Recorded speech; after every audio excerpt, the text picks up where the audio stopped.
হযরতে আবু কাতাদা আনসারী রাদিয়াল্লাহু তাআলা থেকে বর্ণিত, হাদিসটি এসেছে বুখারী শরীফে। আল্লাহর হাবিব একটা জানাজায় গেলেন। হাদিসটি তিরমিজির 1069 আর বুখারী মুসলিম অনেক কিতাবে এসেছে। তো আল্লাহর হাবিব যখন গেলেন, যাওয়ার পরে আল্লাহর হাবিব শুনলেন এই ব্যক্তির কিছু ঋণ আছে। আল্লাহর হাবিব বললেন তার সাহাবীদেরকে, সল্লু আলা সাহিবিকুম, ও আমার সাহাবীরা, তোমরা তোমাদের দ্বীনি ভাইয়ের সাথীর জানাজা পড়ো, আমি তার জানাজা পড়তে পারবো না। কেন?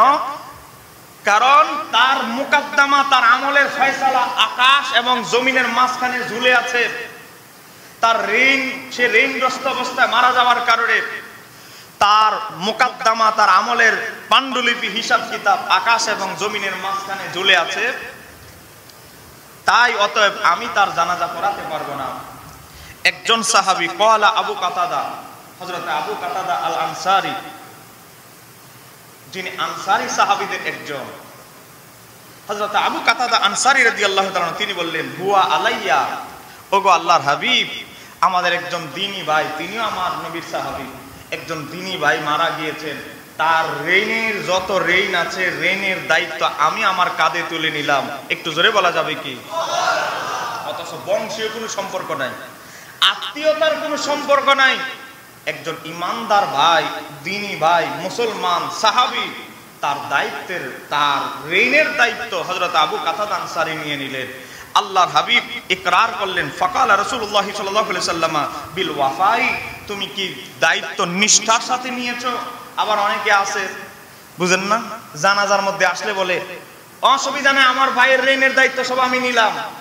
যখন পাওনাদার আসে, ডেটের পরে ডেট, বেচারাদেরকে ঘুরাইতে ঘুরাইতে পাওনাদার কয় 8 টাকা লাগবে না, বহু জোতার মোটামুটি স্যান্ডেলের তলা ছিঁড়ে গেছে, আর টাকাও দরকার নাই, বেচারার কিছু ঘুরারও দরকার নাই। এই কোয়ালিটির কিছু ওয়াদাকারী আছে না নাই? বাটপারে সমাজ ভরে যাচ্ছে। আপনাকে রাগ করতেছে না? বা আমার হক কথা বলতে হবে, সমাজের পরিবর্তনের জন্য কথাগুলো বলতে হবে। আমার নবী এটা শিক্ষা দিচ্ছেন 1500 বছর আগে। সাহাবীদের ঈমান আর আমাদের ঈমান অনেক ডিফারেন্ট। আমার নবী বললেন, বিল ওয়াফাই, তুমি কি এই অঙ্গীকার চিন্তা করে কঠিনভাবে সিদ্ধান্ত নিয়ে বলছো? আল্লাহর হাবিবের সাহাবী বললেন, ক্বালা, তিনি বললেন, বিল ওয়াফাই ইয়া রাসূলুল্লাহ, আমি নিষ্ঠার সাথে বলছি, আগামীকাল তার ঋণ আমি পরিশোধ করে দিব, আপনি তার জানাজা করেন।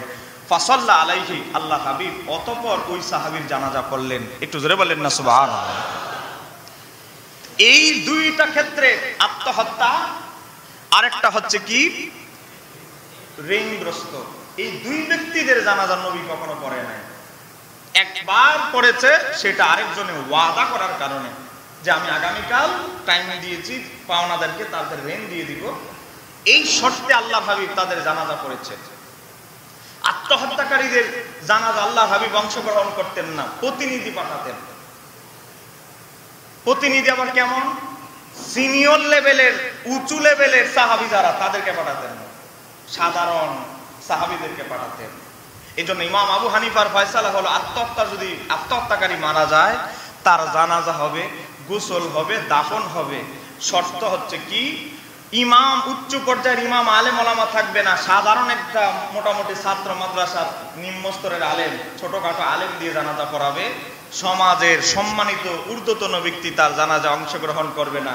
উদ্দেশ্য কি? ওই মাইয়েতকে ছোট করা নয়, উদ্দেশ্য হচ্ছে এটা তাকে একটা অপমান করা হলো, তার মাধ্যমে যেন নতুন আর আত্মহত্যার পথ কেউ বেছে না নেয়। কথা বলেন ঠিক কি না? এটা ছিল আল্লাহর হাবিবের উদ্দেশ্য। আল্লাহর হাবিব ঋণগ্রস্তের জানাজা কেন করেন নাই? উদ্দেশ্য হচ্ছে কেউ যেন মারা যাওয়ার আগে তার ঋণের প্রতি সচেতন থাকে, ঋণের উপরে যেন সচেতন থাকে। এজন্য বলছি, প্রত্যেকেরই জীবনে 2, 4, 5 টাকা, 500 টাকা, 1000 টাকা, 1500 টাকা ঋণ আছে না নাই?